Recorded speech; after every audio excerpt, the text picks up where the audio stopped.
अस्सलाम वालेकुम नाज़रीन, आपका मेज़बान मोहसिन आपकी खिदमत में हाजिर है। आप देख रहे हैं एमजे ऑफिशियल। आज हमारे पास एक ऐसी लड़की मौजूद है जिसे शादी की पहली रात को ही तलाक होगी। क्यों हुई तलाक, इसे ही पूछते हैं इसकी ज़बानी। अस्सलाम वालेकुम। वालेकुम सलाम। अच्छा, क्या वाक़या पेश आया जो शादी की पहली रात को ही आपको डिवोर्स होगी? आप हमारे नाज़रीन को थोड़ा सा बता दें। वो किसी और से शादी करना चाहता था, उसके घर वालों ने भी ज़बरदस्ती कर दी फिर, लेकिन मेरी फैमिली को कुछ भी नहीं पता था, तो उसने इसी वजह से फिर उसी रात डिवोर्स दे दी। डिवोर्स दे दिया आपको, सीधा डिवोर्स तलाक दे दी। तो आपने फिर आप वापस घर आ गई। जी। तो फिर क्या हुआ, कैसे माँ बाप ने, मतलब माँ बाप ने शादी की थी, किसने की थी, मुझे बताएं। मामा ने लोगों से कर्जा लेके 8-10 लाख लिया, वो लेके जहेज़ वगैरह बनाया, सारा कुछ किया, खर्चा काफ़ी ज़्यादा हुआ, तो शादी की थी बड़ी मुश्किलों से, लेकिन उसने ऐसी हरकत की, उसके बाद अभी मामा में बहुत ज़्यादा हर्ट हो गई। कितना कर्जा लिया था आपकी माँ ने? तकरीबन 10 लाख। 10 लाख रुपए तक, मतलब कि थोड़े थोड़े लोगों से, रिश्तेदारों से लिया था? हाँ, रिश्तेदारों से और कुछ वैसे बाहर के लोगों से। क्या माँ माँ क्या करती थी आपकी? वो घर पे ही रहती थी। घर पे रहती थी और लोगों के घरों में काम करती थी? जी। ठीक है। तो 10 लाख रुपया तकरीबन टोटल खर्चा हुआ, आपकी शादी का खर्चा हुआ। क्या उनकी कोई डिमांड थी कि वो जो डिमांड उनकी पूरी की माँ ने, क्या इतना खर्चा कैसे ज़्यादा हो गया? मतलब कि गरीब आदमी की कोई 3-4 लाख में, तो अब 3-4 लाख में गरीब आदमी की भी शादी होती है, गरीब लड़कियों की भी। तो कैसे इतना इतना ज़्यादा फिर कैसे करती है माँ ने? जहेज़ वगैरह उनकी डिमांड थी। जहेज उनकी डिमांड थी। जी। लड़का अच्छा था वैसे? हाँ, वैसे अच्छा था, लेकिन किसी और से शादी करना चाहता था, बस यही रीज़न बनी दरमियान में। ठीक हो गया। और फिर आप घर आ गई, फिर आपकी वालदा ने क्या किया? आप दोबारा आगे शादी करने की कोशिश नहीं की? जहेज वगैरह जो आपका बनाया था वो वापस नहीं मिला? नहीं, वापस नहीं मिला। क्या कहते हैं वो? वो कहते हैं दिया ही नहीं था। दिया ही नहीं था कहते हैं? तो आपने कोशिश भी नहीं की, किसी को कोई पुलिस कंप्लेन करवाई हो, किसी वकील के पास गई हो, कुछ भी नहीं किया? गए थे, लेकिन वकील भी उनसे मिल गए। पैसे वाले हैं वो? तो अब इस टाइम जो मजबूरी है आपकी, आप कितने जो ख़ानदान के अफराद हैं, आपके जो घर के अफराद हैं, कितने हैं? माँ है? जी, मामा है और 2 सिस्टर और 2 भाई हैं। तो वालिद नहीं है? नहीं।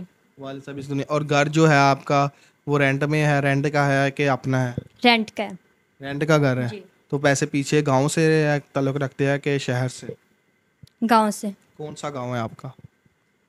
दीपालपुर। नेपालपुर। तो इधर लाहौर में मतलब कि रहाइश किया जो रेंट घर। तो रेंट जो है, सिस्टर वगैरह छोटी, वो क्या करती है? वो अभी पढ़ रही हैं और एक बड़ी हैं, वो जॉब कर रही हैं। एक बड़ी है, वो जॉब कर रही है। तो एक छोटी, दो, एक पढ़ रही है। जी। तो भाई जो छोटे हैं, जी, वो भी छोटे हैं। वो क्या करते हैं? वो भी पढ़ रहे हैं। जो आपकी बहन है जो काम करती है, वो कितने पैसे महीने के कमा लेती है? 25,000। 25,000 सैलरी है उसकी। और जो घर का रेंट है वो कितना है? 8,000। 8,000 रुपये घर का रेंट है।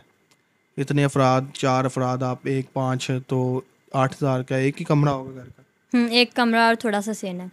तो वैसे अभी जो मसला मसाइल है, बिल कितना आ जाता है?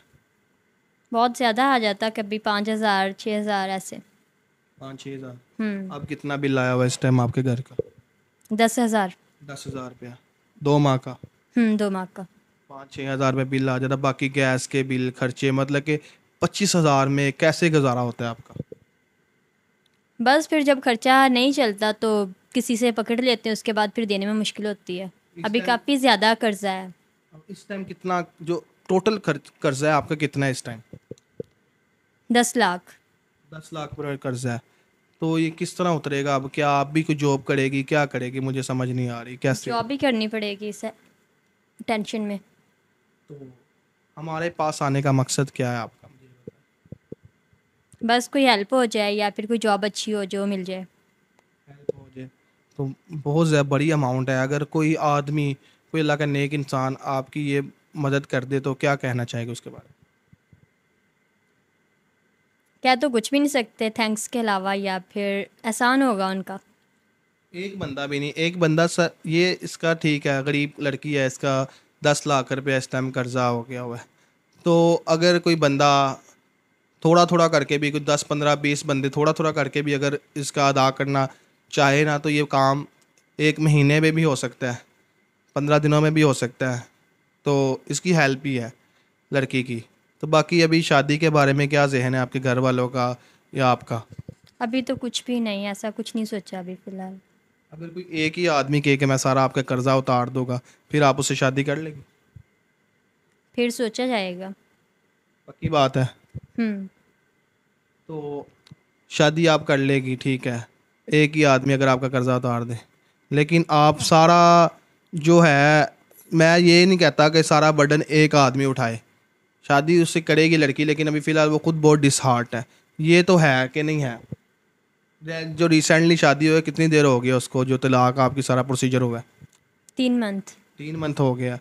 तो अभी फ़िलहाल शादी को जहन तो आपका नहीं मान रहा होगा, ये तो मैं कहता हूँ, क्योंकि हर बंदा जो हमारे जो चैनल के थ्रू रब्ता करते लोग, हर बंदा यही कहता है कि शादी शादी शादी।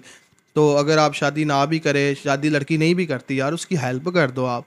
उसके 10 लाख रुपया कर्जा है, तो उसके थोड़े थोड़े लोग, कोई 15-20 लोग भी मिलके थोड़ा थोड़ी भी हेल्प करें ना, तो ये कर्जा कुछ भी नहीं है। मैं कहूँगा, मैं अपनी तरफ से होगा, जितनी होगी मेरे से मैं करूँगा इंशाल्लाह, चैनल के थ्रू करूँगा, जैसे भी करूँगा मैं इंशाल्लाह करूँगा। अगर आप भी करना चाहते हैं तो ज़रूर करें, मैं इंशाल्लाह जितने तक हूँ मैं इसकी थोड़ी बहुत हेल्प कर देता हूँ अभी फ़िलहाल वक्त के लिए। तो फिल वक्त के लिए मैं इसकी हेल्प, एक मिनट, जी मैं जितने तक हूँ मैं फिल वक्त के लिए इसकी हेल्प कर देता हूँ, जितनी अल्लाह ने मुझे इस्तात दी है। हम भी करते हैं हेल्प चैनल के इदारे से थ्रू। ये देखे, ये गिने आप पैसे कितने हैं, गिन लें। ये 5,000 रुपया है, आप ये रखे फिल वक्त के लिए। अभी फ़िलहाल अपना खर्चा, या अपने कर्जा नहीं उतारना किसी का, अपना खर्चा उतारे, ये रख ले अपने पास, कोई मसला नहीं। ठीक है? Thank you. नहीं, उसकी कोई मसला नहीं है, थैंक यू का कोई इशू नहीं। ये आपकी ज़रूरत है और आप हकदार है, हकदार को तो हम इंशाल्लाह आपका घर बार भी देखेंगे। तो बाद में कोई आपकी वालदा से भी बात करेंगे। तो अगर कोई आदमी आदमी चाहे कि आपका घर बार भी देखना चाहे, तो बाहर का बंदा हो या इधर पाकिस्तान का हो, तो उसको दिखा दे कि कोई मसला तो नहीं। अगर तो क्या कहना चाहती है आप, जो पाकिस्तान की आवाम है, जो लड़कियां है, उसके वालदैन है जो इतना जहेज़ का बर्डन डाल लेते हैं अपनी औलाद के लिए, तो क्या माओ को क्या पैगाम, जो माँ बाप है उनको क्या पैगाम देना चाहती है, आप ये बताएं। पहले तो अगले इंसान को अच्छे से देखना चाहिए कि वो इंसान कैसा लॉयल है या नहीं। उसके बाद फिर ये सब सोचो कि अगले इंसान की जो डिमांड है वो पूरी कैमरे की करनी तरफ है या देख नहीं। के आप प्लीज़ बात करिए। तो उन्हें सोचना चाहिए कि फिर जहेज़ दें या नहीं दें, ताकि बंदा लॉयल हो तो उसके बाद फिर ही फ़ायदा है जहेज़ देने का। जहेज़ को मैं मानता भी नहीं हूँ, जहेज़ लेना भी नहीं चाहिए।